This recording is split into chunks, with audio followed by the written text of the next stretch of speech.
The winter meetings are coming up next week, so buckle up, Cleveland fans, for 3 days of absolutely nothing. We're going to preview the most eventful non-event of the offseason and test how predictable front office language is. You might be surprised, confused, or maybe both.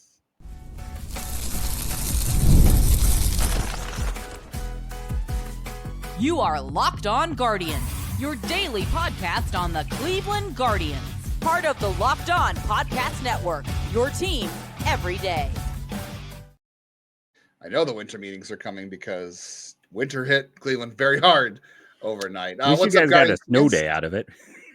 Yeah, my wife sure did. I had to work. But hey, Guardians fans, thanks for hanging out with us for the next half hour. It's time for Locked On Guardians, the only daily podcast that covers your team every day, from the majors, the minors, the draft, and of course, everything in between, which we'll cover today. Part of the Locked On Podcast Network, now the #1 sports podcast network. Thank you for that. I'm Justin Lada, one of your two co-hosts, along with my friend and coach, Jeff Ellis, for the last 3 years and counting. And I've also spent 18 years covering the Guardians minor league farm system as a prospect writer and editor. As you mentioned, I am Jeff Ellis, your other co-host here. Came on when Locked On started baseball. Before that, I was a national writer at Scouting 24/7, focused on prospects and the draft. I want to thank you for making today's episode your first listen today and every day, wherever it is you get podcasts, as well as a big shout out to all of our everydayers out there. Thank you for tuning in and joining us as we have another fun discussion today. Yes, thanks for being part of the club. Today's show, we'll talk about the competitive balance picks. So we have an idea of where the Guardians are going to pick in the draft coming up next week. We'll dive into that later. We'll play our second annual game where we make Jeff play a game of Who Said It, Chris Antonetti or Chris AI-tonetti. But the winter meetings, they do start in full next week. We'll dive into what to expect first on today's show. And today's show is brought to you by FanDuel. If you want to be right in the middle of the action this season, visit FanDuel.com. Place your live NFL bets all season long. So what to expect, Jeff, when you expect absolutely nothing? Let's just kind of go back and look at some of the previous moves. Let's see if you remember some of these moves from past winter meetings. Are you ready? I'm not going to because I'm me. We're quizzing you already. Okay, well, let's just say, like we've talked about, like my memory is good at some things. This is the type of stuff I'm really bad at, is putting like specific years to when things happen. So this is what I didn't know ahead of time. 2014 was the year that Cleveland traded for Brandon Moss for Joey Wendell. That apparently happened at the winter meeting. So there's that. We thought it might be Jose. Like the big talk was that we thought they might have to give up Jose at the time, who was slightly better rated than Joey Wendell. Yep. And or the other one was Tony Walters was mentioned in that deal. Yeah, I forgot about that part. I remember mostly we were kind of shocked when it ended up only being Wendell. But I remember arguing over at IBI back in the day with some of my coworkers. Because I was all for it. I wanted Moss. I'm like, this team needs power. So if you want to, that was 10 years ago, Jeff, and we're still saying the same thing. I mean, any small market team, though, you're going to be saying that. Unfortunately, probably every year. I mean, every team right now is out there saying they need power. There's not a team that's not talking about trying to add power to their lineup. Fair enough. 2018, Cleveland traded away power. They gave up Edwin Encarnacion 2 years after signing him. They also traded the 2019 Comp B pick. Remember that little nugget we talk about the draft later. They got Carlos Santana back in return, and Jake Bowers came to them in the Yandy Diaz trade. So and they also got cash. They also got cash. And they got cash. Not Kevin, actual cash. Yeah. That was the last day of the 2018 winter meetings, like literally after the Rule 5 draft had ended, before everybody left. I think the resort, I forget where it was that year, but that was literally the last thing that happened. They did announce the Carlos Carrasco extension, the first one in 2018. So there was that. 2020, they picked Trevor Stephan in the Rule 5 draft. That counts as a winter meetings move. We'll talk more about that. Yeah. And then last year, at the winter meetings, they traded Andrés Giménez. So that did happen last year. And then there's also been instances where, and this is what's more important, is there's been trades and moves like right after. So like literally the couple days after the winter meetings ended, Cleveland traded Yonder Alonso for Alex Call. And then a couple days after the winter meetings ended in 2019 was when they traded Kluber to Texas for the closer who will not be named and some outfielder named Delino DeShields. So that's the whole premise of the winter meetings anymore for Cleveland, is sometimes moves happen, but generally it's always the lead up or the setup to something that happens later. It's conversations. I mean, you can have these conversations with your other GMs and Pobos, which is president of baseball operations, 24/7 because of cell phones and text messages now. But these guys are at least all in one place for a couple of days, so it pushes a little bit conversations, and you get some, white smoke. That doesn't mean the next pope is being elected, but you get some noise, and generally it's trying to filter some of the noise out, especially for Cleveland, when we know if Cleveland's going to do something, there's pretty much no smoke around it, right? Yeah. When Cleveland does something, it usually kind of appears out of thin air when Jeff Passan or Zach Meisel tweeted. Yeah, like when they traded Shane Bieber, 3 off seasons ago. Remember that? Like when he was there was so much smoke over that. Yeah, to the Cubs. Then he went to the Reds, and it was imminent. Yeah, it was pretty funny in retrospect. But the one thing I think we're seeing is like, they spend time, they talk. There's not a lot to do. They spend a lot of time talking with each other.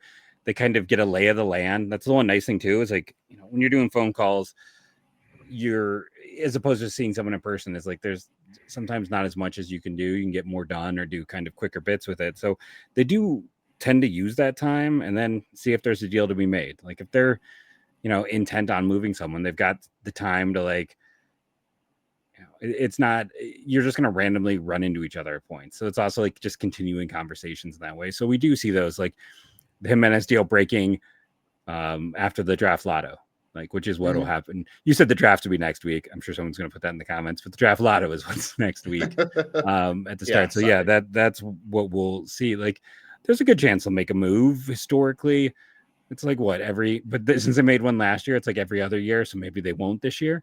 I went back 10 years and it was 14, 18, 20, and 24. So yeah, probably not till next offseason, or no, 2026 offseason, the way things are going. Yeah, so it's just, it's one of those things where maybe, like, we do think that they are focused on, the one thing I'll say, though, is, like, this probably does set up for, like, some of these guys that we know are moving. Like, I would more bet on, like, hey, if you're going to try to get Brendan Donovan, that might get done next week. Like, there's going to be all the teams in the area, so probably behooves teams. I don't think it will. My read of it is like this. Like, I don't have any. I'm just going off of what's been in the headlines and trying to read the headlines. But like, pitching has moved really quickly. We've seen a couple starters off the market now. We've seen a lot of relievers off the market.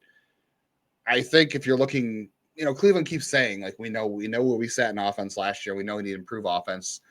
Saying and what you're going to do about it are two different things. I think though it's more the other side. Right, like if you're St. Louis, you don't want to sit around forever because other trades. No, but I think happen. Then you got less teams. The lowers the price. A prospect you like might get traded to someone else.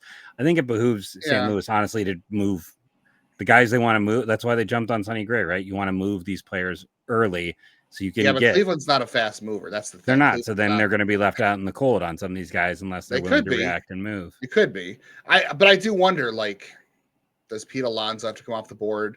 Does Kyle Schwarber have to come off the board before St. Louis makes those moves? Like, does it benefit St. Louis? Because it's not the same position. No, but like you're seeing, and they're very different hitters. They are. I don't know. I'm just wondering. Like the middle infield's garbage. Like Jorge Polanco, and I know somebody mentioned Ha-Seong Kim in the comments, who Cleveland has no chance of getting this offseason because you mentioned the market's so dry. And that's why teams are going to want to jump, because they need to get those positions now because there's no other way to get them. Well, that's what I'm saying. Like, does it behoove St. Louis to wait and see, oh, you missed out on the game of musical chairs on these bats. So guess what? We've got Brendan Donovan. We've got Lars Nootbaar, maybe. No, I don't think that ever helps teams. It's always, you don't want to be the longer you stand around, the less the returns tend to be. That's why, like, we see these teams try to move quicker. So I think you want to jump when you have as many suitors as possible, when no one else is really dove into the market and taking it. So I think I kind of expect Brandon Donovan to come off the board next week. I got to be honest. I expect him to, because he is, a lot of teams are interested, a lot of talking. I think the trade dominoes might drop before the hitter dominoes. I think they'll trade Nolan Arenado first, actually. But my thing is too, if you wait, you narrow. I mean, yes, you narrow down your list of suitors, but those are the people that are most serious. Maybe you gain some extra leverage on those. I don't know. So, are the Guardians going to make a trade next week? Yes or no? No. Okay, I say agree. No. Will they make a Rule 5 pick? Yes. Okay, I'm with you. Yes. Will they sign a free agent? No. I agree. What's the earliest free agent they've signed? Like a legit free agent. Don't put Austin Hedges in the comments. They traded they signed Josh Bell in the winter meetings in 2022. Was he really that early? Wow. That was a winter meetings deal. Yeah. So I guess I should have included that. Yeah. So that was a winter meetings deal. I didn't realize he was that early. But outside of him, I just I think about like Nick Swisher around the holidays and Edwin close to the holidays. We seem to wait till that was closer to Christmas. Yeah. So. We have our Christmas signings is when they tend to. All right, coming up, Jeff is going to have to decipher whether or not Chris Antonetti actually said this quote or whether it came from Chris AI-tonetti. And honestly, if you get any of these right in the first try, you probably should be hired by the Guardians front office. NFL Sundays, they move fast, and we know that one big play, everything can feel different, and that's what makes live betting with FanDuel so exciting. You're not just watching the game, you're reacting to it in real time. And on FanDuel, you can place bets as the action unfolds. Every drive, every momentum, every swing, every highlight moment. Live betting is best when the game starts to shift. Receiver gets hot. Probably not for the Browns, but the defense tightens things up with Myles Garrett going for the sack record or the momentum flip after a turnover. FanDuel lets you jump into the moment. The Browns, they are still giving up 3.5 points to the Titans on Toilet Bowl on Sunday, so you can get it on the action. Cavs, they are giving up 10.5 points to the Blazers tonight at home. So there's a lot of good things going on in that game you can check out as well. If you want to be right in the middle of the action all season long, visit FanDuel.com. Place your NFL live bets all season long. FanDuel, the game moves fast, and so can you.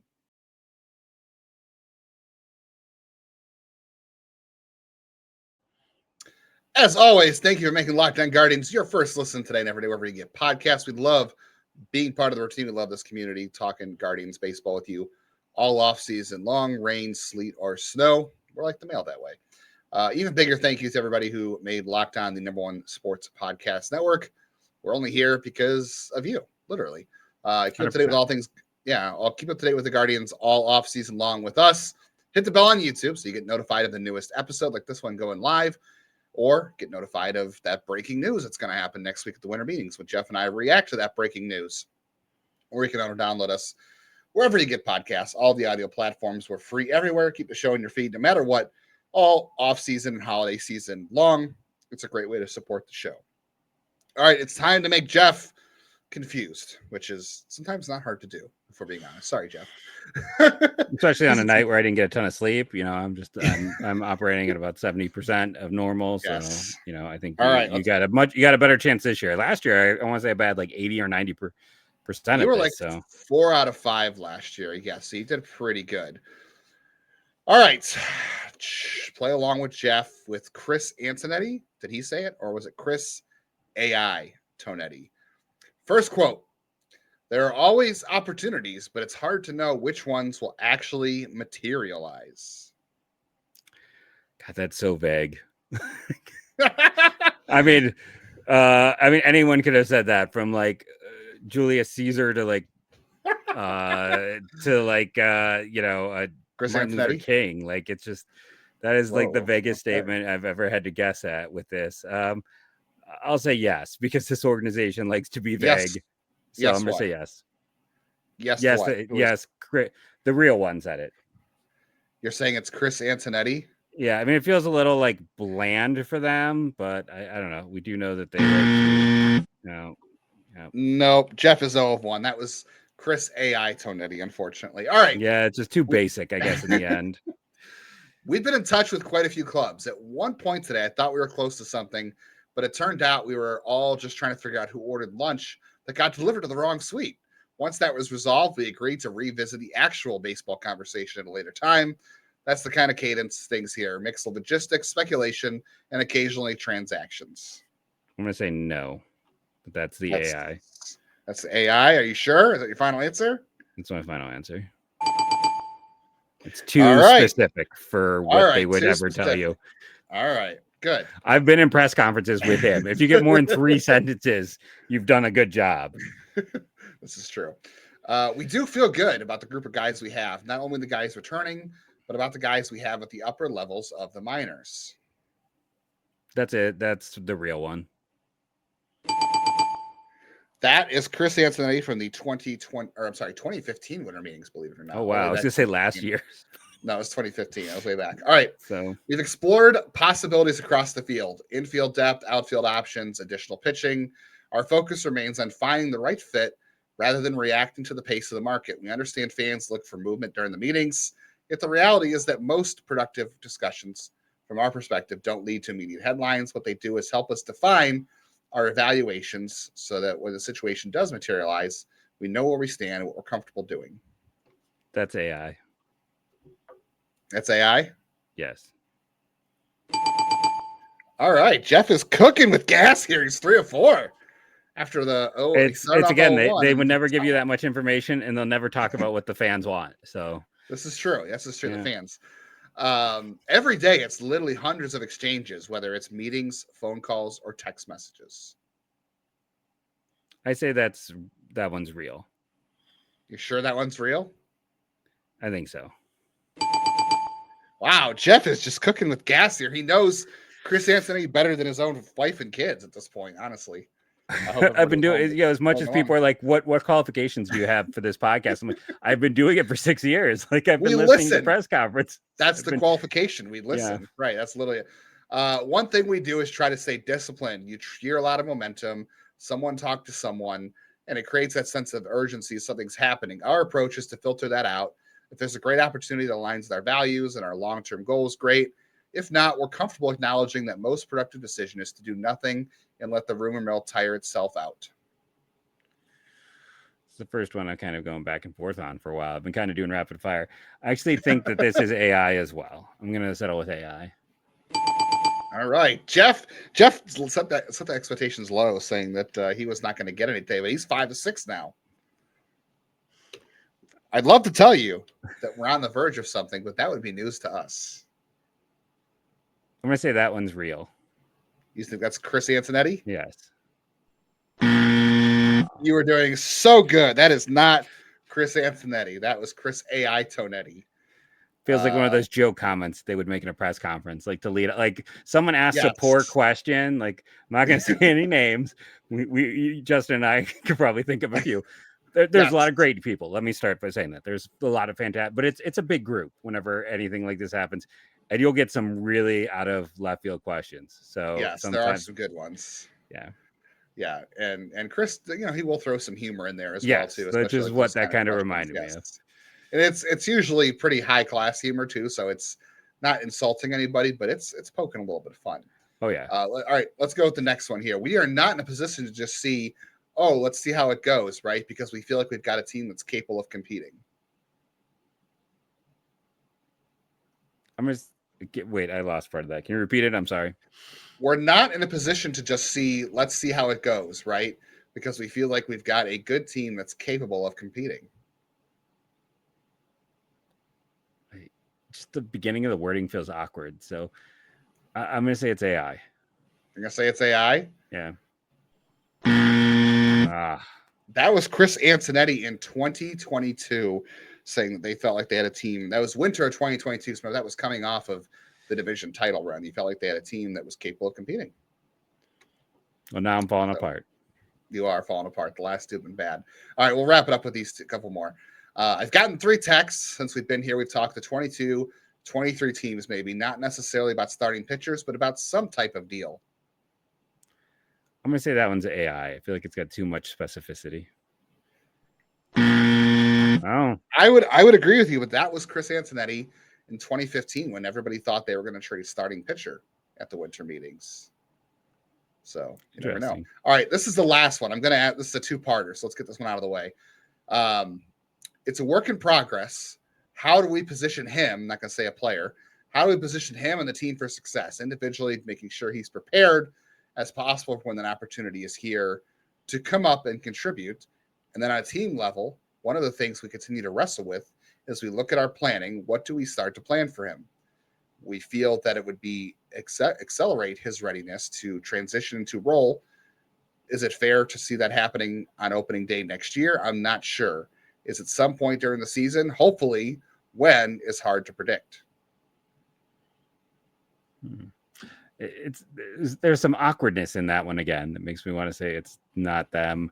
and then just the depth of detail. So I'm going to say AI, but I'm probably wrong because I'm on a bad run. You are on a bad run. Wow, you've ended on a bad note. That was Chris Antonetti. Was it last year? No, this was 2023. Who was he talking about? Do you know? I'm so bad. I guess who he was talking about? What player? I'm guessing who would be set up opening day 23. Was it Quan? Nope, it would have been Bo Naylor. They were talking about Bo Naylor heading into the 2023 season. So, all right. Jeff officially went 5 of 10. He started off cold. He got hot, and then he just lost it out of nowhere. At the end, yeah. You did, but you did pretty good. Let's see. I'll take it. How you did it. Yeah, let's see how you got. Well, you fail. It's 5 out of 10, so you failed. It's baseball. It's not failure in baseball. So I guess you're a Hall of Famer, is what you're saying, at figuring out if Chris Antonetti said it or not. That's fair. All right, let us know how you did in the comments at home. If you were playing along on our game show this year, we do appreciate you hanging around with us on the show. Give a applause to yourself. Still ahead, we got to talk about the Guardians' potential 2026 draft slots and what that could mean for their strategy coming up next.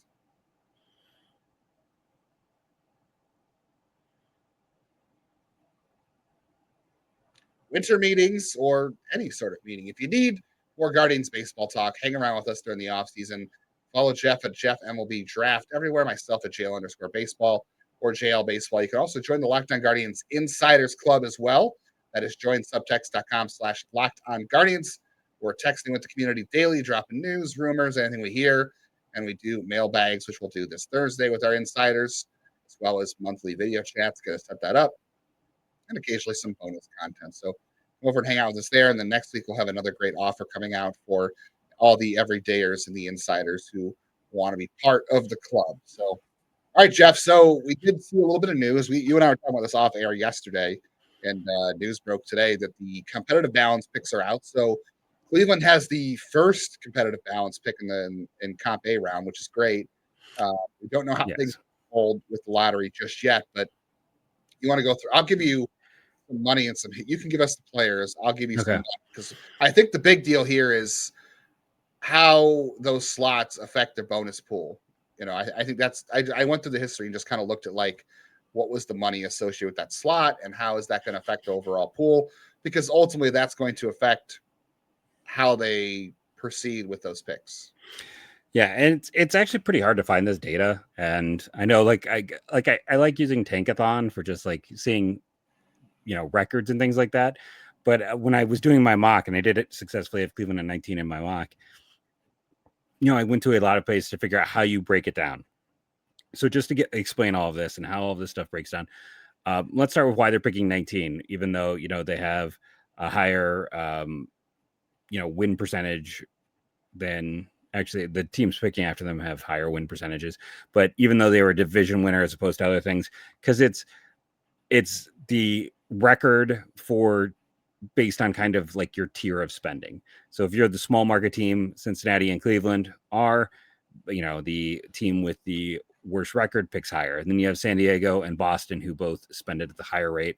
So those two are mixed together next. And then because the New York Mets are supposed to pick 17th, but if the Mets win the lottery, which is a less than 1% chance, I think it's like 0.5%. If they jump into the top 6 picks, that's winning the lottery. If they manage to jump in those top 6 picks, and we have seen like the Twins had a massive jump last year. There's been other examples, like baseball's had some weird lotto luck. If they move in the top 6, they're safe. And then their next pick, which them likely probably to sign someone who would cause them to lose their second rounder anyways. So it'd be like their third rounder drops 10 spots. So then all of a sudden the penalty to the Mets is it's a pittance, especially if they sign someone and lose that second rounder. But if the Mets don't jump up in the draft, they'll fall down to 27. The other teams that drop are the Yankees, the Phillies, the Dodgers, and the Blue Jays. And since those 4 teams drop out of the top 30, we have a situation now where Cleveland has the top competitive A pick, because you take those picks and it is just who best record. Cleveland had the best record, then the Royals, then everyone else. So we have the PPI picks, 1 to Houston, 1 to Atlanta, and then Cleveland will have the next pick unless Zach Gallen signs for $50 million or more dollars. because Arizona is the only team who gave a qualifying offer who is in the tax bracket where they would get a first round pick. Everyone else, it's like second round or fourth round, basically. So if Zach Allen gets a contract north of $50 million, then Cleveland would pick 30th. If Zach Allen doesn't get a contract north of $30 million, Cleveland would pick 19th, or I'm sorry, pick 29th, and they'll pick 19th as long as the Mets don't jump up in the lottery. So 19 feels very secure. 29 or 30 isn't bad on the other side of it. Historical precedent. When Cleveland picked one player at 30, that was Kevin Wickander. 20 was CC Sabathia. No one at 19. And then I don't have it pulled up in front of me. I know Bo Naylor was 29. Tom McMillan, a pitcher, was 29. And then there's another hitter relatively recently, I believe, who's 29. But I decided to close a tab because that's me and I like to close tabs. But for the history of the organization, they picked 29 3 times. So it is kind of funny that would be at greatest player taken at each one of those picks. By the way, let's see, the Lonnie Chisenhall. Forgot the one who's had the most success from that pick. Greatest 30th overall pick in terms of value you get is George Brett. Or I'm sorry, that's 29th. 30th is Mike Schmidt. 19 is Roger Clemens. And the highest valued player ever taken, 20th overall. Would help if I put a 0 instead of the letter O when I was trying to pull up that because I didn't have that memorized. Was Mike Mussina with CC behind him by a pretty significant bit. But yeah, it's a lot of good value. They haven't had 2 picks in the top 30 that I can recall in a very, very long time. Like basically, last probably happened when you got the pick from the team that signed that player. What was their 2024 picks? They had the first overall pick, and then well, they picked Doughty in the 30s. I want to say he was like, because since it's a reverse order of how you do with those competitive picks, and it's like 8 or 9 teams. That year they weren't great, so they wouldn't have had one of the top few selections. And I think there was 2 PPI picks as well. So 34 or 35. They were 1 in 36. Okay, 1 in 36. So yeah, I was off. Yeah, but yeah. So yeah, 1 in 36. That's a pretty good set. But 19 and 29 or 19 and 30 will be pretty good. So like last year, the 19th overall pick was Carson Bench, who you and I loved. Things. That was 2 years ago, wasn't it? Oh yeah, you're right, because it would have been the 2025 draft. Sorry, that was 2024. I didn't include 2025 date. I should have done that. Oops, I goofed up on that one. 2024 19th overall pick was Carson Bench. I'm gonna have to look that up now. Well, I'm just trying to go through and see the last time they had 2. So in 2014, they had the 21st and the 31st selection. Bradley Zimmer and Justice Sheffield. So that's the last time they had a similar thing to this. But to have 2 top 30 picks in the same draft is still something. It looks like it would have been 2003, where they had 11 and 18. It's Michael Aubrey and Brad Schneider. I believe that's Schneider pick was a painful loss one, wasn't that? It's Jim Thome. So when they lost Thome, they had those 2 picks, and it was worked out great. Yeah, worked out so good. I mean, well, last year at 19 was Ike Irish, and that pick was valued at 4.42, and he got the slot, I think, at 4.42. I'm surprised he didn't get a little bit more. It felt like he slid for money. So I could be wrong. Yeah, so we'll see. And then the 29th pick value last year was $3 million. That was Patrick Forbes. I'm sorry, that was 29 was Patrick Forbes. So Arizona. That was a $3 million overall pick. The year before, the 29th pick was about $3 million too. Last year it was even $3 million. And 2 years ago it was 3.4 or 3.045. The 30th overall pick last year was Caden Bodine, and that was 3.11. 2024, that was a $2.9 million slot. Ironically enough, that was Malcolm Moore. So 2 years in a row, the 30th pick was college catcher. So Guardians obviously are taking a college catcher this year. It's a good year for catching depth. I'll say that. Von Likely, Cooper Tinney, there's some guys. Yeah. And then Carson Bench with 19th and 29, that was, or 24, that was a $4.2 million slot, and he got $4 million, just a little bit under. And then the 29th overall pick that year was Slade Caldwell. at that pick was $3 million. You got a little over slot on that. The important thing is for that too, it's not just those slot values too, it's how much money gets added. So the difference in 2024, I don't know the 2025 data, but 2024, the difference isn't that great. So the Rangers picked 30th in 2024, and they had a slot value, total bonus pool of $9.9 million. The Diamondbacks picked 29th that year, and their pool was 11. So actually, that was quite a big difference. But the Diamondbacks, I think, had an extra pick because of Corbin Carroll. Right? PPI. Yeah, so that also affected too. The Mets drafting at 19, like they only had a $9.5 million bonus pool because obviously they spent a lot of money, so they didn't have as many picks. So the bonus pool thing, I think, is a big part here. It is, like 100%. Yeah, you're not going to have, like, is there going to be a big drop off between 29th and 30th? No, but between 19th and those two spots, that gives you a pretty nice start of a bonus pool for next year. Probably gives you close to the overall value of, like, monetarily, I would guess, of like the 10th or 11th or 12th overall pick. Yeah, so well, if you just combine them, so like, yeah, that's what I'm saying. Combine them, you're getting kind of maybe spending money of a top 10 pick with them. Yeah, so 19 last year was 4.42, and then let's just say 30 last year was 3 million and 3.11 million. So yeah, that's almost $7 million right there. Over so that's $7 more million. That's more like an 8th or 7th or 9th overall. That was essentially the 7th overall pick a year ago. Yeah. So you essentially have like top 10 pick power in that range. You're not going to quite get into the top 5 range, but the 6 through 10 is where you're going to wind up with those picks. That's big buying power for the Guardians. 100%. That's what you want for them to have, is to spread, because they always spread it around. So that will be next week. The draft lottery will next week, and then we'll have an idea. More free agents go off the board. We'll have an idea of where the Guardians pick, and we'll keep you updated that all off season long. So you can be ready for that as well. If you have any more questions, feel free to let us know on that. I know some of our insiders were not 100% sure on what all that meant when I gave it to them today when it happened. Hopefully we explained it a little bit better on today's show. But if not, let us know if you have more questions. Jeff is good about answering those tomorrow. We're back to Trade Talk Thursday, of course. ESPN had an article on Tuesday talking about the trade percentages of players likely to be dealt this offseason, including a Cleveland player and some players that could be Cleveland targets. Jeff and I will talk about those tomorrow, and we'll rank some of the trade targets that could be coming or going from Cleveland. So come back for Trade Talk Thursday. Thank you for joining us. As always, appreciate it. Hit that thumbs up. Make a comment below. Let us know. Yep. How did you do? Thank you all. And go Guardians, go.